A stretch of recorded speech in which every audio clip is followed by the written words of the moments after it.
भाग्य में नहीं भी लिखा हो, अगर कोई दे सकता तो शंकर जी ही दे सकते हैं। एक बार ब्रह्मा जी नाराज हो गए, पार्वती जी के पास आए। पार्वती जी ने पूछा, क्या बात है ब्रह्मा जी, कमजोर कमजोर दिखाई पड़ रहे, क्या बात है, कोई बीमारी है?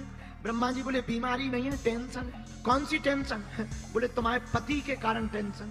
पार्वती जी बोली, हमारे पति के कारण? वो क्या कर रहे हैं? बोले, कर कुछ नहीं रहे, हम भाग्य में जो लिख दें और कोई इनकी भक्ति करे तो ये हम, अगर हम लिख दें कि इसके बेटा नहीं होगा और कोई हनुमान जी की भक्ति करे तो ये बेटा दे देते हैं। कोई को लिख दें हम कि इसको पद जिंदगी भर नहीं मिलेगा, लेकिन कोई शंकर जी की भक्ति करे तो ये प्रसन्न हो जाते हैं, आशीर्वाद देते हैं कि जाओ पद पे बैठ जाओ।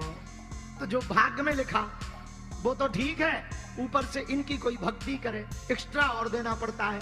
जब इन्हीं को सब कुछ करना है तो हमारी ड्यूटी काहे को लगाई गई? हम तो इस्तीफा देने आए। धन्य हैं भोले बाबा, जो भाग्य में लिखा वो तो मिलेगा ही। अगर तुम हनुमान जी की या शंकर जी की भक्ति करोगे तो जो भाग्य में नहीं भी लिखा होगा वो भी प्राप्त हो जाएगा। इसकी एक सत्य घटना तुम्हें सुनाती हूं। काशी में एक ब्राह्मण रहते थे, बहुत कर्मकांडी ब्राह्मण थे, सत्य बोलते थे, सत्य पर चलते थे। एक कमी थी, सब था, बस एक कमी थी, बेटा नहीं था। बेटा की कमी के कारण हमेशा परेशान रहते। काशी विश्वनाथ की पूजा की पंडित जी ने तो भगवान एक दिन रात को प्रकट हुए, वरदान मांगो।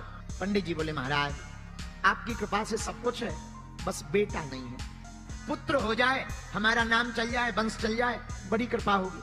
भगवान बोले, कैसी संतान चाहते हो? भोले बाबा बोले, कुपुत्र चाहते हो या सुपुत्र? तो पंडित जी बोले, दोनों में अंतर बताओ।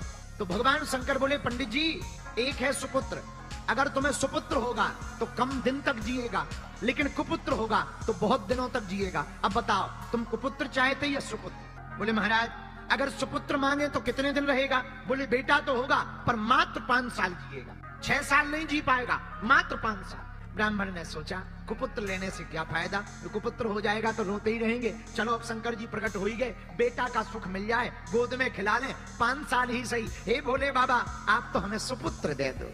भोले बाबा ने कहा, तथास्तु तथास्तु तथास्तु। भोले बाबा चले गए। अब ब्राह्मण बेचारा रोज ओम नमः शिवाय, ओम नमः शिवाय, ओम नमः शिवाय, ओम नमः शिवाय, ओम नमः शिवाय, ओम नमः शिवाय जप करने लगा।